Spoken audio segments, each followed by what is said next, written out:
के समुद्री राक्षसों की कहानी सुन रहे होते हैं और फिर मेजी को दिखाया जाता है जो कि इन सबको समुद्री राक्षसों की कहानियाँ सुनाती है। पर तभी वहाँ इन सब की वार्डन आ जाती है जो मेजी से कहती है कि ये राजा और रानी का बड़प्पन है जो शिकारियों के अनाथ बच्चों को पाल रही है और तुम इस जगह के नियम तोड़कर उन्हें बेइज्जत कर रही हो। अब तुम फिर से ये गुस्ताखी नहीं करोगी। और फिर वो वहाँ से चली जाती है। पर प्यारी मेजी पर उसकी बातों का कोई असर नहीं होता। वो तो बाकी बच्चों से भी ये कहती है कि हम जिएंगे भी शान से और मरेंगे भी शान से। और फिर वो वहाँ से बाहर आ जाती है और वहीं अब एक शानदार से समुद्री जहाज को दिखाया जाता है जिसका नाम तूफान होता है, जिस पर कुछ समुद्री शिकारी होते हैं जिनमें से एक है जैकब जो कि बहुत बहादुर है और ये दूसरा आदमी आई है जो इन सब का कप्तान है। ये सब आज रेड ब्लस्टर का शिकार करने के लिए निकले हैं। रेड ब्लस्टर एक समुद्री राक्षस है। उसने 30 साल पहले आई की एक आंख की रोशनी छीन ली थी, इसलिए तभी से आई उसके पीछे पड़ा हुआ है। पर तभी ये देखते हैं कि शिकारियों के एक दूसरे जहाज पर किसी और समुद्री राक्षस ने हमला कर दिया है। पर आई सबको आगे बढ़ते जाने को कहता है, लेकिन तभी जैकब कहता है कि हम सब शिकारी एक है, फिर वो चाहे पिछली सदी के हो या आने वाली सदी के। ये सुनकर आई जहाज को वापस मड़वा देता है और वहाँ दूसरा जहाज समुद्री राक्षस के चंगुल में फंसा होता है। और तभी वो देखते हैं कि तूफान उनकी मदद के लिए आ गया है। फिर तूफान के शिकारी उस राक्षस को अपनी तरफ अट्रैक्ट करते हैं। सभी राक्षस से लड़ने के लिए एकदम तैयार हो जाते हैं और राक्षस भी उनकी तरफ आगे बढ़ता जाता है। वो सब उस पर हमला शुरू कर देते हैं। पर तभी वो राक्षस उनके जहाज के नीचे छुपकर उनके पूरे जहाज की बैंड बजा देता है। वो तूफान को पूरी तरह से जकड़ लेता है। पर तभी जैकब उसके जख्म पर तीर चला देता है। पर वो राक्षस जैकब को भी जहाज से बाहर फेंक देता है और राक्षस उस पर हमला करने लगता है। पर तभी आई उस राक्षस को मार डालता है और उसका सींग काट देता है। पर तभी वो राक्षस आई को पकड़ लेता है और उसे पानी में डुबा देता है। और जब आई की आंख खुलती है तो वो जहाज पर होता है क्योंकि जैकब ने उसे बचा लिया था। पर अब उनके जहाज तूफान की हालत बहुत खराब हो गई थी, इसलिए वो सब वापस घर जाने का डिसाइड करते हैं।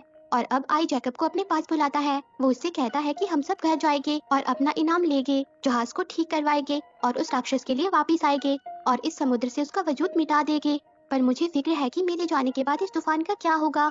ये जहाज अमर है पर मैं नहीं। वो जैकब को अपने पूर्वजों के किस्सों की किताब दिखाता है और कहता है कि जब मैं उस राक्षस को मारूंगा उस दिन मैं इस किताब में आखिरी बार कुछ लिखूंगा, फिर इसे मैं तुम्हें सौंप दूंगा। ये मैंने तभी तय कर लिया था जब तुम मुझे समुद्र में मिले थे। और जैकब वही बच्चा होता है जिसे फिल्म की शुरुआत में दिखाया गया था। बेचारा जैकब भी आई की इन सब बातों का सम्मान करता है। और अब ये सब अपने शहर पहुँच जाते हैं जहाँ सब लोग इन्हें देखकर बहुत खुश होते हैं और फिर ये सब मिलकर जश्न मनाते हैं। जहाँ मेजी भी पहुँच जाती है। वो जैकब से बात करना शुरू कर देती है क्योंकि वो समुद्री शिकारियों की बहुत बड़ी फैन है। वो जैकब से कहती है कि मैं भी शिकारी खानदान से हूँ और मुझे भी बड़ी होकर यही काम करना है। और मेजी कहती है कि अभी तो राजा के अनाथ आश्रम में मैं रहती थी पर वहाँ रुकने का मन नहीं कर रहा था तो मैं वहाँ से भाग आई और वापस नहीं जाऊंगी क्योंकि मैं तूफान पे आ रही हूँ। पर जैकब उसे ऐसा करने से मना कर देता है और वो उसे घोड़ा गाड़ी में बिठाकर वापस अनाथ आश्रम में भेज देता है। और अब अगले दिन आई अपने साथियों के साथ महल में पहुँच जाता है जहाँ इन सबको लगता है कि इन्हें इनाम दिया जाएगा। पर वहाँ तो रानी कहती है कि हमें इस राक्षस का सींग नहीं बल्कि रेड ब्लस्टर का सींग चाहिए था। एडमिरल ने हमें बताया है कि आपने उसे जाने दिया सिर्फ अपने शिकारी कानून की वजह से। और वो उन्हें एडमिरल का नए तरीके का जहाज दिखाते हैं जिसे देखकर आई कहता है कि इस जहाज में दम नहीं है। और इस बात को लेकर एडमिरल और आई के बीच बहस शुरू हो जाती है। तब जैकब माहौल को शांत करता है और रानी से कहता है कि हम वही शिकारी है जो सालों से आपके लिए काम कर रहे हैं। आप हमें ब्लस्टर को पकड़ने का बस एक मौका दे दीजिए। अगर हम उसे नहीं पकड़ पाए तो आप तूफान के टुकड़े टुकड़े कर देना। और जैकब का ये चैलेंज एडमिरल एक्सेप्ट कर लेता है और फिर आई शिकारियों के साथ ब्लस्टर को मारने निकल पड़ता है और वो जैकब को कप्तान बना देता है। पर तभी उन्हें पता चलता है कि मेजी उनके जहाज पर है। मेजी आई से कहती है कि मैं आपको जानती हूँ, आपको राक्षस ने निगल लिया था पर आप उसका पेट चीरकर बाहर निकल आए। मेजी आई की खूब तारीफ करती है जिस पर आई उसे जहाज पर रहने की परमिशन दे देता है जिससे प्यारी मेजी बहुत खुश हो जाती है क्योंकि उसका एक जहाजी बनने का सपना पूरा हो गया था। और अब रेड ब्लस्टर भी उन्हें दिख जाता है। वो सब जल्दी से उस पर हमले के लिए तैयार हो जाते हैं और रेड ब्लस्टर भी उनके जहाज पर हमला कर देता है। वो सब भाले और रस्सियों की मदद से अपने जहाज को रेड ब्लस्टर से जोड़ देते हैं पर रेड ब्लस्टर उन्हें अपने जाल में फंसा देता है जिस पर जैकब कहता है कि हमें रस्सी काटनी होगी वरना वो हमें अपने साथ पानी में डुबा देगा। और ये बात मेजी भी सुन लेती है और वो देखती है कि जहाज पर सारे शिकारी मुश्किल में है और वो जल्दी से रस्सी काट देती है जिस वजह से आई ब्लस्टर को नहीं मार पाता। पर इस बीच मेजी और जैकब पानी में गिर जाते हैं और वो अपने सामने रेड ब्लस्टर को देखते हैं। वो दोनों जल्दी से पानी से ऊपर आकर एक नाव पर आ जाते हैं लेकिन आई मेजी पर बहुत गुस्सा होता है।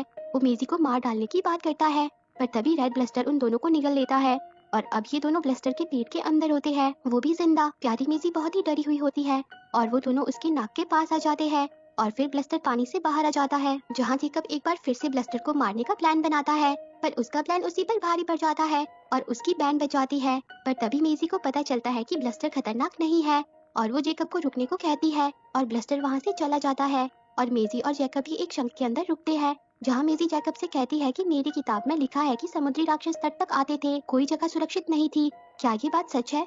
जिस पर जेकब कहता है कि हाँ सच है, क्योंकि सब कहते हैं। पर मेजी कहती है कि क्या पता वो सब खतरनाक ना हो, समुद्र उनका घर है और इनके पीछे हम ही जाते हैं, और रेड ने हमें बचाया, वो तो हमें निगल भी सकती थी, मुझे लगता है वो मादा है। और प्यारी मेजी ब्लस्टर का नाम रेड रख देती है, पर जैकब को उसकी सारी बातें फालतू लगती है और वो वहाँ से चला जाता है। और अब तूफान को दिखाया जाता है, जिसकी हालत कुछ खास नहीं होती, उसमें पानी भरने लगता है, जिस पर आई मुकेश आइलैंड पर जाने का डिसाइड करता है।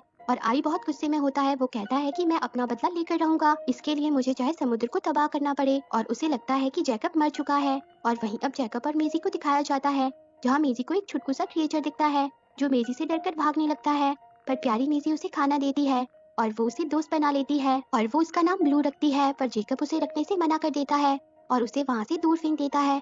पर तभी वो गलती से एक अंडे पर पैर रख देता है, जिसके बाद सारे अंडे से छुटकू छुटकू बच्चे बाहर आ जाते हैं। मेजी और जेकब उनसे बचकर समुद्र की तरफ भागते हैं, पर वो सब उनके पीछे पड़ जाते हैं। और तभी वहाँ उनकी माँ भी आ जाती है, पर जैसे ही उसे उसके सारे बच्चे मिल जाते हैं, वो वहीं पर रुक जाती है। पर तभी जेकब और मेजी पर एक दूसरा समुद्री राक्षस हमला कर देता है, वो बहुत ही ज्यादा खतरनाक होता है।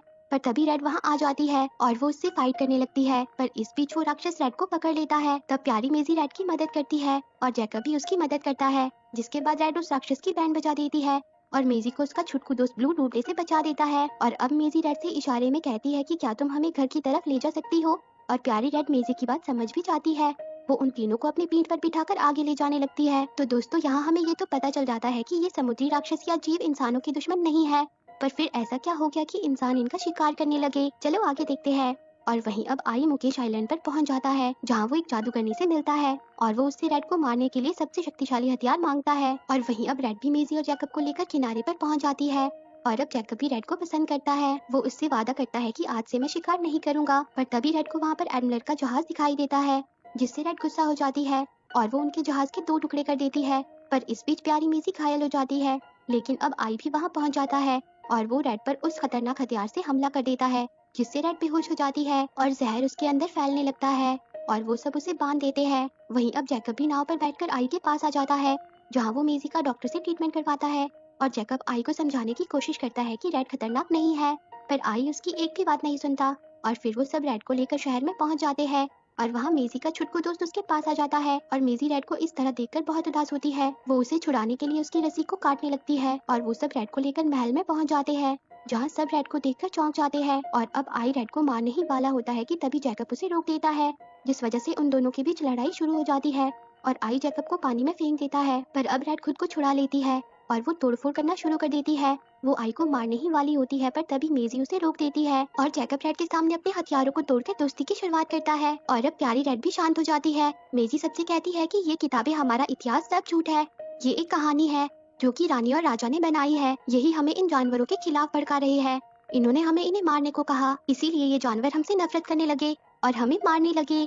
ये अपने लालच के लिए इन्हें मारते हैं ताकि ये इनके सींग बेचकर पैसा कमा सके। और अब सभी लोग मेजी के साथ हो जाते हैं और वो रेड को बड़े ही प्यार से वहाँ से जाने देते हैं और आई भी अपने हथियार फेंक देता है और एक छोटी सी बच्ची सबको जीने का तरीका सिखा देती है और मेजी और जैकब भी छुटकू ब्लू के साथ खुशी खुशी रहने लगते हैं। और इसी के साथ ये मूवी एंड हो जाती है। तो दोस्तों, आपको ये मूवी कैसी लगी कमेंट करके